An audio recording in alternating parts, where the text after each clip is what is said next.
geopolitical conflicts impacting pocketbooks, education policy being reshaped, America's talking, and Illinois gun owners plan to lobby legislators. This is the Center Square Daily for April 7th, 2026. I'm your host, Greg Bishop. In the monologue, we've got President Donald Trump's Iran deadline looming and the taxpayers footing the bill for the billion-a-day operation. The economic conditions continue to take a beating with spiking energy prices at the pump, and small businesses reducing their spending and hiring amid ongoing concerns over inflation. The U.S. Chamber of Commerce found that business owners' concerns increasing around the health of the economy with the continued U.S. operations in Iran. Among those concerns are rising costs, feeling less comfortable with their cash flow, and fewer are saying the economy is in good health. Nearly 1 in 5 business owners reported increased concerns over providing their employees with health care and other benefits. Now, the Chamber of Commerce said that the clear downturn in public sentiment should not be overlooked. Monday, President Donald Trump told reporters that he could pull out of Iran immediately and they'd have to take 15 years to rebuild, but he's given the country a deadline for today to make a deal. We've been dealing with these people for 47 years. I'm standing here with a much more powerful Iran as of a month ago, not anymore. Right now they are decapitated. But I'm standing here a month ago with a much more powerful Iran than it was at any point during 47 years. This should have been handled by 7 presidents, a lot of presidents. And those presidents are saying now, every one of them to their friends, we should have done this a long time ago. Now, the president said if Iran doesn't make a deal, then they should expect major infrastructure destruction in that country. Now, inflation represented a top concern for most small business owners. With rising inflation, fewer business owners say that they're willing to say they're comfortable with their cash flow. One thing that signals inflationary pressures continuing is the energy costs. From February 27th to April 6th, the conflict has caused gasoline futures on the West Texas Index to increase by 42% and diesel futures to increase by 69%. AAA reports gas inched up again from yesterday. From the chart you can see here, drivers filling up with regular at the pump paying 13 cents more a gallon than last week and nearly $1 more a gallon than last year. The cost of freight and transporting other goods, that's also expected to increase, with diesel now nearly $2 more today than it was just a year ago. It's not only impacting the global energy supply, the conflict in Iran also facilitating a supply chain and food stability crisis that's rippling across the economy globally. Another area impacted, roughly 1/3 of the global fertilizer supply shipped through the Strait of Hormuz is at risk. And after 3 weeks of this conflict, again costing you the taxpayer about $1 billion a day, the president has imposed a Tuesday night deadline for Iran to open the Strait of Hormuz. Stay close to the Center Square for the latest on that developing story. You can subscribe to get the newsletter at thecentersquare.com. From the taxpayer and economic costs of the global conflict to things happening with the nation's education system, let's welcome in the Center Square's education reporter, Esther Wickham, to discuss what's happening in schools across the country. Esther, your recent reporting on student-led demonstrations, there seems to be a double standard where some political expression is being punished while others being encouraged, if not downright incentivized, with nearly $2 million from a teachers union. What's going on here? Yeah, thanks, Greg. So just like you said, there's been a lot going on within K-12 education, especially when we get into the political sphere. So specifically at Torrey Pines High School based in San Diego, California, there's been recent controversy around the Foundation of Individual Rights and Expression reporting that a student who was more conservative posted a pro-ICE, pro-immigration enforcement officer post on social media following multiple walkouts and protests for anti-ICE students and school staff, were encouraging this and doing multiple walkouts. And we're seeing that around the country. Defending Education has reported that in this year alone, there's been over 300 student walkouts for anti-ICE protests. and this is rapidly increasing. And so recently, this student said, we heart ICE, they're real Americans, and was suspended following that post. And so FIRE, the Foundation for Individual Rights and Expression, kind of clapped back and wanted to, hold the school district accountable because, like you said, there seems to be a double standard here. Students who are anti-ICE can have a walkout and have no pushback or no suspension, but this student who is pro-ICE gets a slap on the wrist. So following FIRE's, response to the school district and representing the student, his suspension was repealed and he was able to go back to school fine.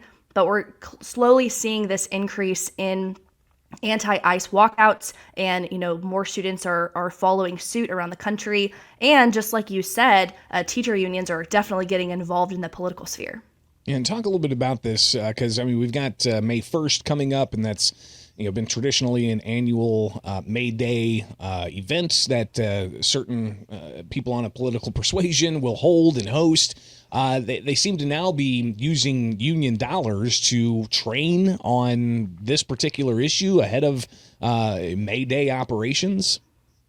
Yeah, so the National Education Association, which is one of the largest teacher unions in the country, as we've known, the Center Square and multiple other media outlets have done reporting on their involvement in a lot of political organizations, political initiatives, and programs. And we see that again here within K through 12 education. It's reported that the NEA has provided $1.7 million when it comes to funding for the May Day 2026 training toolkit. And multiple teacher unions, specifically the NEA, this is not the first time they've been a part of initiatives like this. These toolkits include anti-U.S. immigration and customs enforcement messaging. This is according to an investigation by Defending Education, which is a nonprofit that has done a lot of work investigating within school districts to seeing, what is your taxpayer dollars at work here. And essentially, this program is 4 weeks of power, as the training kit is called. And it's basically a training series that's organized and it's led by multiple different initiatives and programs. So Free the Future, the Alliance to Reclaim Our Schools, and so on and so forth. And specifically within the $1.7 million, Midwest Academy received that amount from the NEA. And you got to think about, too, where is the NEA getting their money? Well, a lot of their funding is taken from membership dues from various teachers and school districts. And the way that they receive that money is for school districts to deduct a teacher's pay. And, how do teachers get their pay? Through the school district, through federal and state funding, which is taxpayer dollars. So essentially, NEA is getting hundreds of millions of dollars from taxpayers around the country. And so we see specifically here that $1.7 million going towards these anti-ICE initiatives are, in fact, taxpayer dollars. It's one thing, I guess, to have a history class where they may say, let's, do a mock demonstration about, the civil rights movement from the 60s and 70s and what that may have looked like or felt like. But to use these resources to seemingly here, especially with the recent protests, student-led, and we'll use that in quotes, student-led protests against ICE, and now they're revving up for, May Day operations using these dollars. The unions always say, Esther, that they are focused on the kids. Does this focus on the kids, or is this more an election year, get out the vote drive?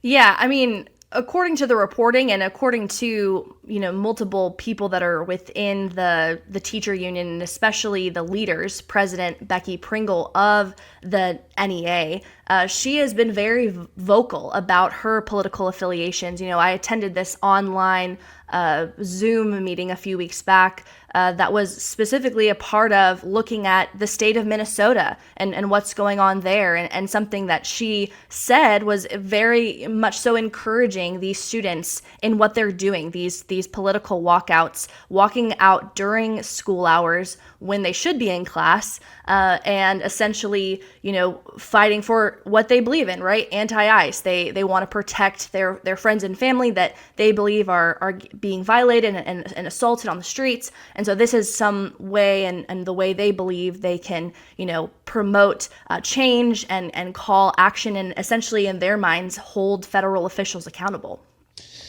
In other education policy updates, Esther, the U.S. Department of Education's Office of Civil Rights making it more clear how the Trump administration's interpretations of Title IX differs from the Biden administration. Developing story here, but we've already seen some of the dust settle a bit on several school districts.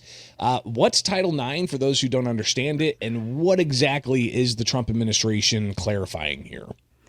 Yeah, so Title IX is a 1972 federal statute that essentially says that you cannot discriminate based on sex if you are a federally funded program, organization, and specifically schools.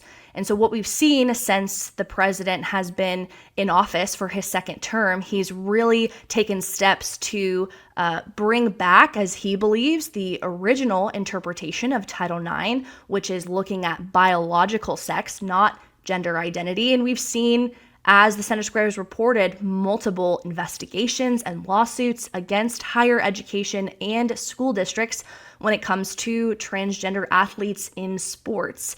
And so specifically in this instance, the Office of Civil Rights has rescinded portions of 6 resolution agreements in various school districts. We have schools in Delaware, in the state of Washington, in California, as well as one community college here in California. And what we're seeing is they're saying previous administrations, so specifically the Biden administration, has expanded the interpretation of Title IX wrongfully or unlawfully. And according to the department, this expansion of Title IX, the statutory basis is applying to gender identity rather than biological sex. And so these school districts believe that they're complying with Title IX, right? Expanding that scope to include LGBTQ students, gender identity, transgender students. And the Trump administration is saying, nope, that's the wrong interpretation. We're not including gender identity within that scope for Title IX. And we're specifically focusing on biological sex. And you have to understand, too, it's not just the Trump administration saying this. In the summer of 2025, a federal court order actually struck down this interpretation of Title IX from the previous administration. So it'll be interesting to see how school districts respond and react to this new announcement. And do you foresee any kind of legal consequences here, any litigation? I mean, we've already seen, as you mentioned, one federal court order, and then also the U.S. Supreme Court touching on these issues. How do you predict, having followed and tracked education policy here, some school districts across the country are going to react to this? Yeah, I mean, I'm doing a follow-up story even today, and one school district responded saying that what they were doing previously they're complying with the law. This shouldn't be changed. There shouldn't be anything different. So I definitely think we're going to get some pushback. I can't foresee any lawsuits, but it wouldn't be a shock or a surprise, definitely, because the state of California especially has been a huge proponent for LGBTQ students and upholding, gender identity, transgender students in sports. And even though the federal government has taken steps to push investigations, to file many, many lawsuits, they continue to push back. And so it'll be interesting to see how they comply, if there's a workaround or what have you. But yeah, definitely a lot of school districts aren't going to be happy with this new decision and this announcement, because these specific districts that are being targeted are more blue states. So it will definitely be interesting to see how the story unfolds. Well, Esther, we'll check back in on that and plenty of other education policy updates that people can find with Esther's work at thecentersquare.com. Now it's time for America's Talking, with headlines impacting you, the taxpayer, from across the country. You can find these stories in the description below and get the free newsletter at thecentersquare.com.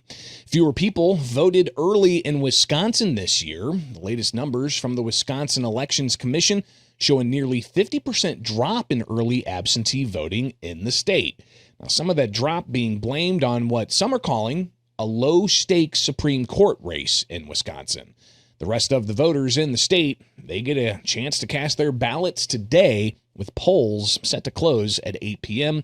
Again, get updated on the latest at thecentersquare.com. A group that advocates for Colorado gun owners is collecting petition signatures in opposition to a bill that would regulate gun barrels in the state. Senate Bill 26043 was scheduled to be heard this week in a Colorado House committee for its third and final reading, but the legislation was never advanced. The bill would require gun barrels to be purchased in person at a firearms dealer. The legislation has been laid over since March 20th for its third and final reading vote. Once it's passed on its third reading, the Senate will then need to approve it before it can go to Governor Jared Polis's desk. The Colorado State Shooting Association's petition opposing that bill says, in part, that the measure would, quote, further infringe on Coloradoans' constitutionally guaranteed Second Amendment freedoms. A group of sheriffs in eastern Washington state filed a lawsuit Friday challenging a new law there allowing unelected bureaucrats appointed by the governor to oust locally elected sheriffs from office.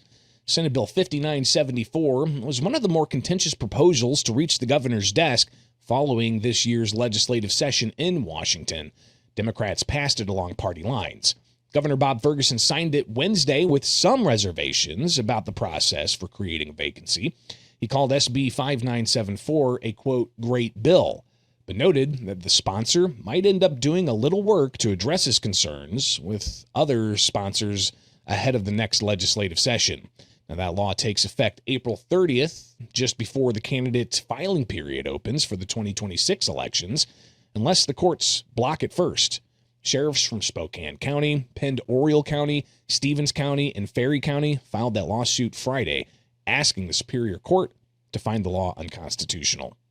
For a growing number of corrections officers in Allegheny County, Pennsylvania, overtime now rivals, and in some cases exceeds, their base salary, according to analysis by the Center Square's investigative unit. Last year, 107 guards at Pittsburgh's main jail earned at least half their pay from overtime. According to county records, as recently as 2016, only 28 did so. The nearly fourfold increase reveals the extent to which the jail system in western Pennsylvania relies on overtime.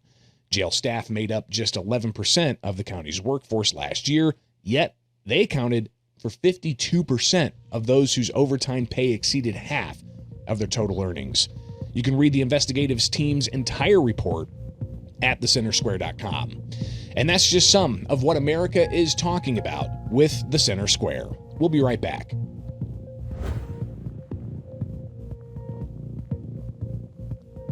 Welcome back to the Center Square Daily. I'm your host, Greg Bishop. And now let's get Illinois in focus, as the Illinois State Rifle Association says gun owners have run out of options in a case challenging the state's prohibition on carrying concealed firearms on mass transit.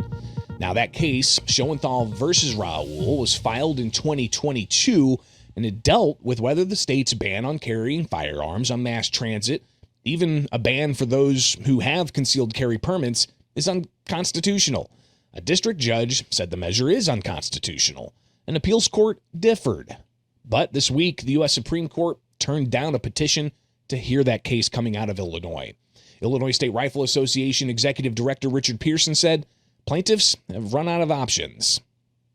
Well, we're disappointed, of course. I mean, we thought we had a good case. We worked hard on it. We brought the evidence, but now we'll come back, and of course, the district court will issue an opinion against us, and so we'll go from here. We'll see what else we can come up with.